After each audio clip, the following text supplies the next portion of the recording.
Hey warriors, the man you are today is the father of the man you will become at 70. Read that again slowly, because that sentence is not motivation. It is not a slogan.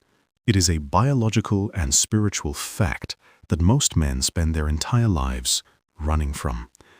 Every habit you keep, every decision you avoid, every year you drift through without direction, you are fathering someone right now.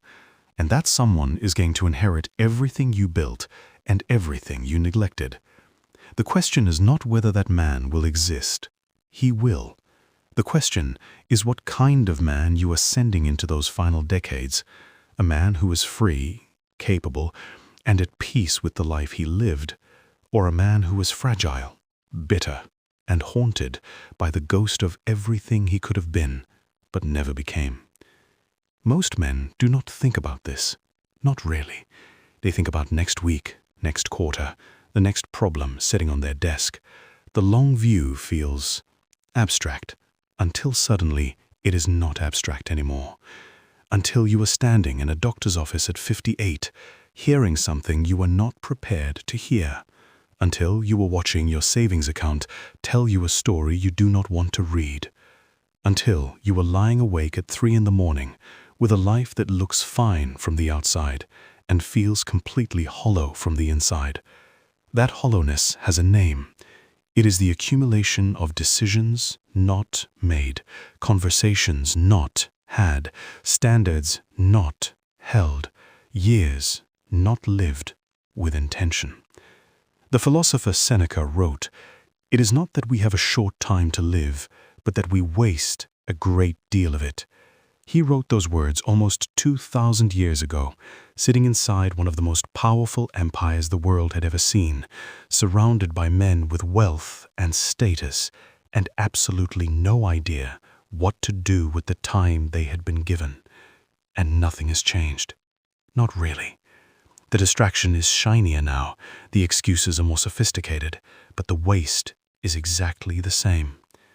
Today, I'm going to walk you through 7 decisions that could define the rest of your life.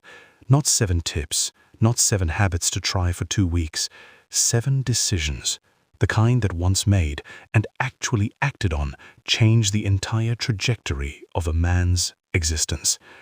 These are the decisions that separate the man who arrives at 70 with peace and presence and something real to leave behind, from the man who arrives with regret and a long list of things he meant to do. Every point in this video was written for a different part of you. Some of it will land softly. Some of it will land hard. Let it land. Do not skip. Do not fast forward. The part you want to skip is probably the part you need the most. If this kind of conversation is what you have been looking for, hit that like button right now. Subscribe so you never miss something like this. Share it with the man in your life who is drifting and needs a moment of honest clarity. And let us begin. Drop this in the comments and mean every word of it. I am building my best self. Decision 1. Build your body before it begins to break. There is a man I want you to picture. He is 71 years old. He wakes up every morning and sits on the edge of his bed for a few minutes before he tries to stand. Not because he is lazy, because his body makes him negotiate. Now every morning is a small argument between his will and his joints. He cannot carry the things he used to carry. He cannot go where he used to go without planning. His world has not ended, but it has shrunk, room by room, year by year, until independence itself has become something he has to ration carefully. Nobody told him this was coming, or maybe somebody did and he did not listen. Because at 35, at 40, the body feels like it will cooperate forever. It feels like something you can take for granted, like oxygen, like time itself. The motivational speaker Jim Rohn once said, "Take care of your body. It's the only place you have to live." That sentence sounds simple until you understand what it is actually describing. It is not describing aesthetics. It is not describing performance. It is describing sovereignty, the ability to remain present and capable in your own life for as long as possible. The ability to remain a participant rather than a spectator in the story of your family, your work, your existence. Here is something that most men do not hear clearly enough. Muscle mass peaks in your mid-30s.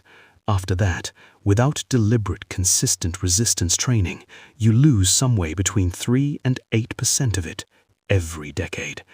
That doesn't sound frightening until you do the math and realize that the man who reaches 45, having done nothing to maintain his physical foundation, has already quietly borrowed against the decades ahead. And it's not just the muscle. It's the cardiovascular system, it's the bone density, it's the hormonal environment that shapes your mood, your drive, your ability to think clearly under pressure. All of it is in conversation right now, and the question is whether you are responding or going silent.